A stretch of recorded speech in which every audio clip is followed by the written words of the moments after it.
Bismillahirrahmanirrahim. Assalamualaikum warahmatullahi wabarakatuh.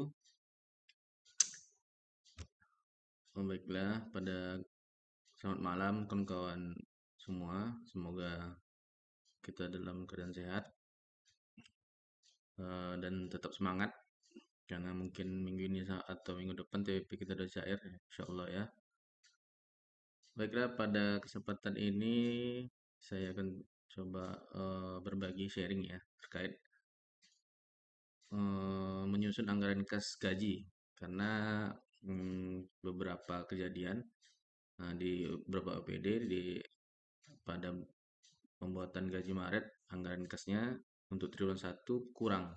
Jadi harus dibuat anggaran kas triwulan kedua. Untuk mencegah itu mungkin ada beberapa trik yang mungkin bisa disampaikan. Mungkin kawan-kawan yang lain pun sudah ada yang tahu. Mungkin ini bagi yang belum tahu. Oke, mungkin kita buka aja ke anggaran kas yang ada di SIPD ya dari DPA, dari menu ke sebuah program ya. Kita cek inilah anggaran kas gaji di Badan Pengelolaan Keuangan Aset Daerah di BPKAD ya. Nah, ini kita ambil contoh.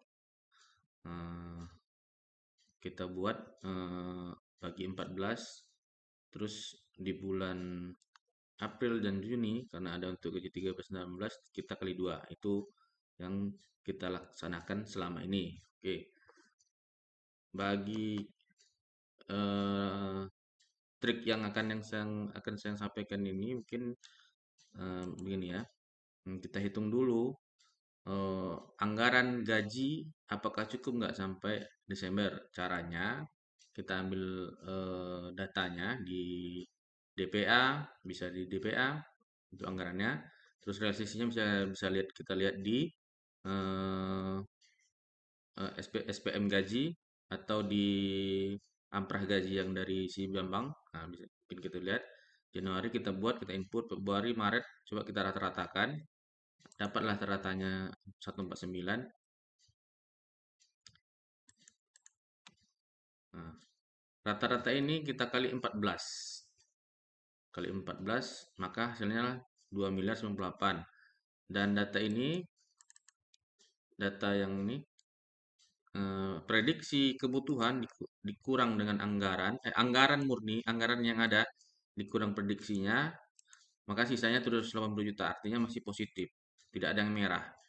Nah, misalnya di sini anggarannya 237, sementara kebutuhannya 250, misalnya 250 juta, maka akan negatif, negatif, negatif. Nah, ini karena nggak ada rumusnya ya. Kalau negatif dia kita buat negatif berarti kan kurang anggarannya. Berarti itulah nanti kita ambil dari gaji pokok. Kita pindahkan itulah nanti em, eh, kita inputkan di pergeseran ini nanti yang kita akan kita laksanakan dalam minggu ini di pergeseran ini. Bagi kawan-kawan yang ada yang anggaran yang negatif, silakan menggeser dari anggaran gaji pokok atau anggaran mana yang kira-kira positifnya banyak gitu. Nah, oke. Karena di BPKAD positif semua, mungkin ini bisa kita bawa, kita lanjutkan ya ke pembuatan angkasnya, angkas gajinya. Jadi inilah angkas gaji yang ada di DPA.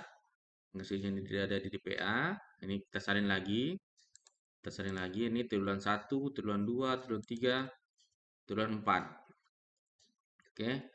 Nah, caranya eh, per bulan ini kita presentasikan.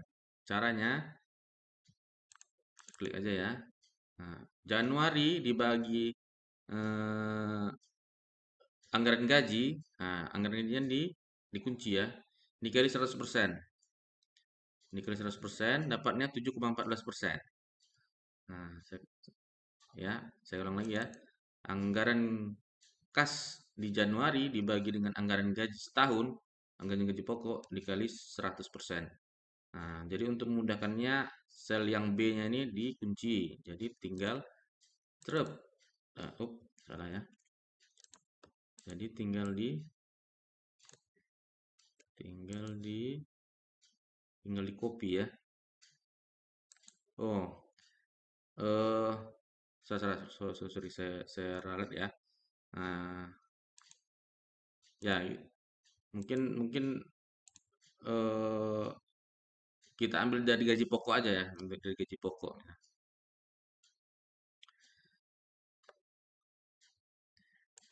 Terus karena di Januari, Februari, Maret, triwulan satu kita kan sudah gajian, sebaiknya nggak usah dirubah anggaran kasnya, kita masuk ke triwulan 2 aja, terubah. Jadi karena saya setelah dihitung persentasenya begini, persentasenya sekitar 7% di Januari, terus 14% di April, nah, maka di April kita naikkan sekitar jadi 15%. Di Mei kita naikkan awalnya jadi 7% jadi 10%. Di Juli jadi 9%. Di Oktober, November, Desember di triwulan 3 kita turunkan menjadi 4%. Ya, kita ini terserah, kita bisa bikin ini 3%, bisa kita bikin 5%. Pokoknya maksudnya adalah kita penuhkan di triwulan 2 dan triwulan 3. Kita agak padatkan. Sedangkan di triwulan 4 kita sedikitkan. Ini mengingat mungkin nanti ada kenaikan gaji dan tambahan pegawai. Nah, untuk mengantisipasi kekurangan lagi SPD seperti yang sudah-sudah.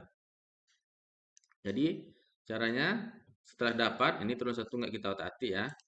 Triwulan satu nggak kita otak karena SPD sudah keluar. Triwulan 2 caranya 15% karena kita buat 15% dikali gaji pokok.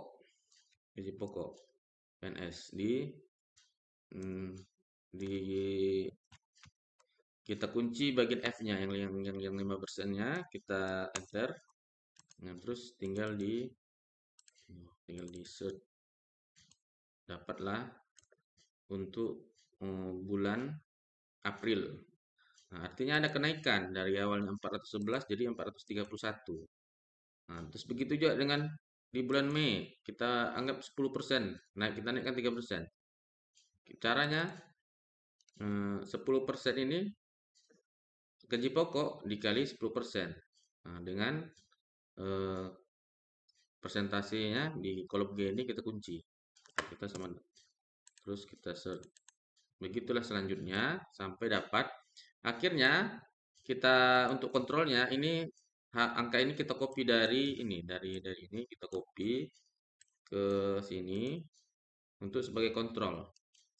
Oh, maaf. Maksudnya ini kita zoomkan, zoom. Kita zoomkan dari Januari ke Desember. Januari ke Desember, maka jumlahnya adalah 2878. Terus kita kurangi untuk kontrolnya, kita kurang anggaran murni yang ada di sekarang yang kita tentukan dikurang eh, eh, Januari sampai Desember, sisa 811. Ini angka ini kita masukkan ke nanti ke Desember agar menjadi apa namanya? eh, genap ya, menjadi sesuai dengan anggarannya. Nah, jadi intinya kita rubah yang awalnya presentasi di Mei ini di triwulan 2, triwulan 3 yang presentasinya hampir rata, kita tambah presentasinya agar menghindari SPD yang kurang seperti beberapa eh, OPD yang kita dapati. Terkait dengan TPP, oke untuk gaji kita selesai ya. Untuk TPP, teman-teman harap memperhatikan TPP untuk anggaran kas untuk TPP di kelangkaan profesi. Kelangkaan profesi ini berarti untuk kepala dinas ya. Karena menurut informasinya ada penambahan eh, besaran TPP dari kepala dinas. Jadi harap di pergeseran ini digeser anggaran kasnya dibagi 9 aja, dibagi 9 bulan dan dibanyakkan di triwulan 1 dan triwulan 2 persentasenya. Persentase TPP dibanyakkan di triwulan 1 dan triwulan 2. Nah, sedangkan triwulan 4 dikosongkan saja. mengingat anggaran TPP itu masih kurang. Mungkin sekian dari saya. Nah, kalau ada mungkin yang kurang jelas mungkin via WA saja atau melalui komen di YouTube yang akan saya share nanti. Sekian dari saya. Mohon maaf atas mungkin kalau ada yang masih kurang jelas. Assalamualaikum warahmatullahi wabarakatuh. Selamat malam.